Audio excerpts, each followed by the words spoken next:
চট্টগ্রামে গত শুক্রবার শুরু হয়েছে সনাতন ধর্মাবলম্বীদের অন্যতম ধর্মীয় উৎসব রথযাত্রা ২০২৫।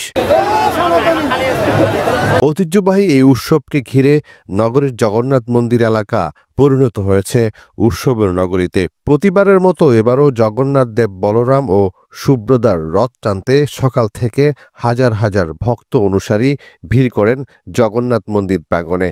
ধর্মীয় আচার অনুষ্ঠানের মধ্য দিয়ে রথযাত্রায় সূচনা হয়। এরপর মঙ্গল শোভাযাত্রা, পুষ্পাঞ্জলি ও আরতির মাধ্যমে জমকালো আয়োজন শুরু হয়। রথটি নগরীর ফিরিঙ্গি বাজার, শাহহাজি পাড়া থেকে বের হয়ে কোতোয়ালি, নিউ মার্কেট, আন্দরকিল্লা, লালদিঘির পাড় সহ গুরুত্বপূর্ণ সড়ক প্রদক্ষিণ করে পরে রথটি চেরাগী পাহাড় ইস্কন মন্দিরে যান। পুরো রোড জুড়ে নেওয়া হয়েছে বাড়তি নিরাপত্তা ব্যবস্থা। আইন শৃঙ্খলা রক্ষাকারী বাহিনীর সদস্যদের পাশাপাশি স্বেচ্ছাসেবক বাহিনীও কাজ করেছে নির্বিঘ্নে আয়োজন নিশ্চিতে। রথযাত্রায় আসা দর্শনার্থীরা জানান, এখানে এসে অনেক ভালো লাগছে। অনেক ভালো লাগতেছে। আমি 5টার মতো টানছি, সবাই একটু একটু টানবে আর কি।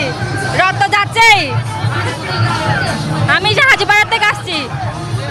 অন্যান্য বছরের থেকে এই বছর এবার একটু কম জাঁকজমক মনে হচ্ছে, কারণ সবার মনে একটু ভয়ভীতি কাজ করতেছে, কিন্তু তারপরেও আমরা আনন্দ করতেছি। এই পর্যন্ত আমি 5টা টানছি। স্থানীয় সাংস্কৃতিক সংগঠন ও ধর্মীয় প্রতিষ্ঠানগুলো আয়োজন করেছে নানা অনুষ্ঠান, ভক্তিগীতির আসর, ধর্মীয় আলোচনা, প্রসাদ বিতরণ সহ নানা কর্মসূচি। আরও দর্শনার্থীরা বলেন, এবারের রথযাত্রায় ছিল বাড়তি নিরাপত্তা। রাজা শাস্ত্রী, এই যে আমার সামনে কৃষ্ণ দাঁড়িয়ে আছে, হ্যাঁ ভালো লাগছে। আগের বছরের মধ্যে এই বছরে অনেক ভালো লাগছে। এই বছর বেশি হয়েছে, আগামী বছরের মধ্যে আগামী বছর এত বেশি হয়ও নাই। এই বছর র্যালিতে অনেক মানুষ দেখতেছি। অন্যান্য বছরের চেয়েও এই বছরটাও অনেক ভালো যাচ্ছে আমাদের জন্য।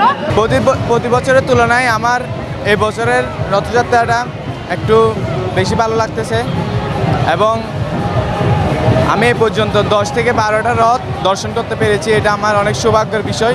অন্য বছর মানুষের সমাগম যদিও একটু কম, তারপরেও এখন জনগণের আরও বাড়তেছে। যদিও এখন আরও কিছু জনসংখ্যা বাড়তে পারে, আশা করি আরও বাড়বে। এবারে প্রশাসনের প্রতি আমি আন্তরিক ধন্যবাদ জানাবো, যা অন্তঃস্থল থেকে ধন্যবাদ জানাবো, কেননা এবার রথযাত্রার প্রতি প্রশাসনের যতটুকু গুরুত্ব ওরা পাচ্ছে তার দ্বিগুণ গুরুত্ব ওরা দিচ্ছে।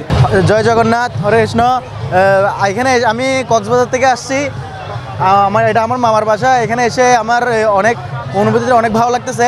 উৎসবের মূল আয়োজক চট্টগ্রাম ইস্কন মন্দির কর্তৃপক্ষ জানিয়েছেন, এবার প্রায় 1 লাখের বেশি মানুষের আগমন ঘটেছে রথযাত্রায়।